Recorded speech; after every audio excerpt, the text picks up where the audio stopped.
আসসালামু আলাইকুম রাহমাতুল্লাহি ওয়া বারাকাতুহু। প্রিয় দর্শক, আপনারা সবাই কেমন আছেন? আশা করি আল্লাহর অশেষ রহমতে আপনারা সবাই ভালো আছেন। তো প্রিয় দর্শক, আজকে আমি হাজির হয়েছি হযরত আব্দুল্লাহ ইবনে মাসউদ রাদিয়াল্লাহু তাআলা আনহুর সংক্ষিপ্ত জীবনী নিয়ে। এটিও একটি রাবী পরিচিতি, হাদিসের বর্ণনাকারীর পরিচিতি।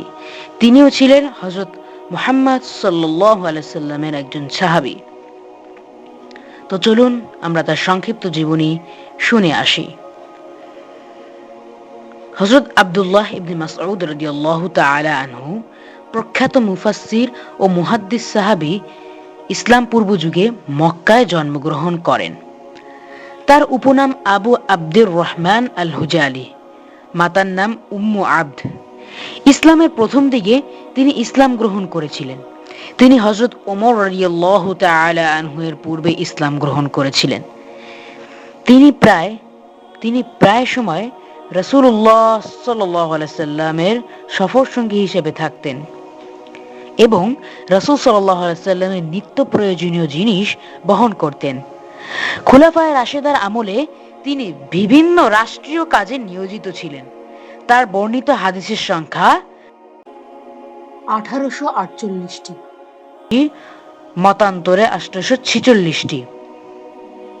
হযরত উসমান রাদিয়াল্লাহু তাআলা আনহু এর খিলাফতকালে হিজরি 32 সনে মদিনায় ইন্তেকাল করেন। মৃত্যুকালে তার বয়স হয়েছিল 60 বছরের অধিক। তাকে জান্নাতুল বাকিতে দাফন করা হয়।